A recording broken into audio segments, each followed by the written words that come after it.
how's it going? My name is Andrew Van Lith. I'd like to take this time to teach everyone out there who wants to learn to throw a rope. Before I get started, I'd like to ask you all a question. Have you ever roped an animal from horseback? More importantly, would you like to? Experiencing the adrenaline rush of being a cowboy in the Wild West. Everyone's dreamed of, and I know that. Everybody else knows that. If you have really experienced the rush, partaking in such an amazing action. For the video I'm producing, I have an informational step-by-step video to get you well on your way to roping off horses in no time. Ultimately, I'm going to teach you all how to rope a cow. To begin my demonstration of roping a cow, I'm going to show you how to set up your rope while upon your horse. I'll then proceed how to begin twirling your rope, then how to throw it. To conclude, I'll teach you how to secure the animal upon your horse by dialing on your saddle horn, and more.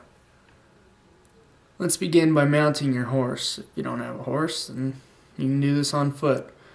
Although I don't have a horse right now, we'll just pretend that I do. So, start by mounting your horse in a way that you feel comfortable and stable so nobody wants to fall off while they're in the act. Then you'll take the rope in your left hand.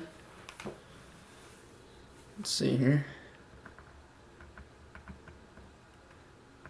So take the rope in your left hand, that is if you're right-handed, and vice versa if you're a southpaw. Next you're going to take the loop in your right hand, and lengthen the loop to a sizable loop, about like so. You can see that. Where you're able to swing the rope comfortably, yet not too big so as to where your target will run through your loop. While holding the loop in your right hand, take two loops, like that, from your left, divide it with your finger right there. You're ready to go. This is the slack you're going to throw out when you throw your loop. Next, with your forefinger and middle finger pointed out on the rope, you can begin your swing. You want to point them out like that and hold the rest like that underneath. Do a swift little swing like that. Then with your momentum, you can bring up your rope. You're going to use a lot of wrist action in this when you're twirling it over your head. Okay, now that you got the swinging motion, remember to swing that in a counterclockwise rotation, as I showed you. When you get comfortable with your swing of the rope, you can begin your stride towards the target upon your horse. Leaning up in your seat, you want to lean forward, about like that. Like I said, you don't have to be swinging all the while, but when you get ready, like I said, do that swift little swing, and you can come up and start swinging like that. Now, like I said, sit up in your seat, keep your speed consistent on both your horse and the speed your horse is running, as well as your speed you're twirling your loop at. You don't want to be choppy, swinging like that, and then going slow. You want to be consistent.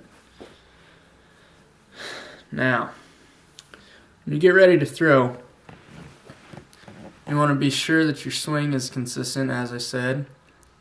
Then, when you're throwing, be sure to throw so that when you release, your two fingers are pointed directly at that animal's right ear. So when you throw, you want to be pointing at the right ear just like that.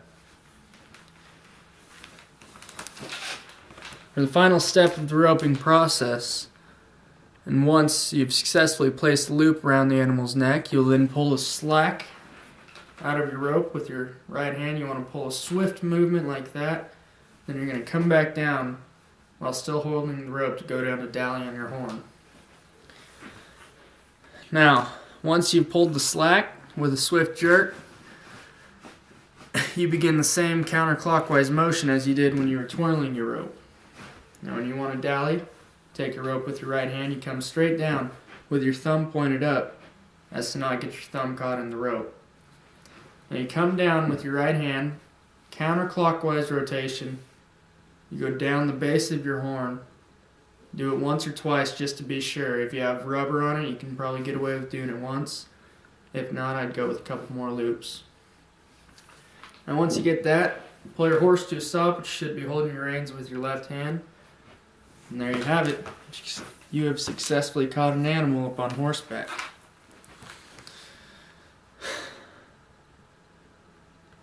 Now to wrap things up, I've now explained to you how to rope an animal using your rope and how to successfully hold your target using your horse and saddle. With the instructions given, you can now get on the road to successfully roping animals horseback. Now you have nothing to say. You can never say, darn, I wish I could rope. Thank you. Have a good day.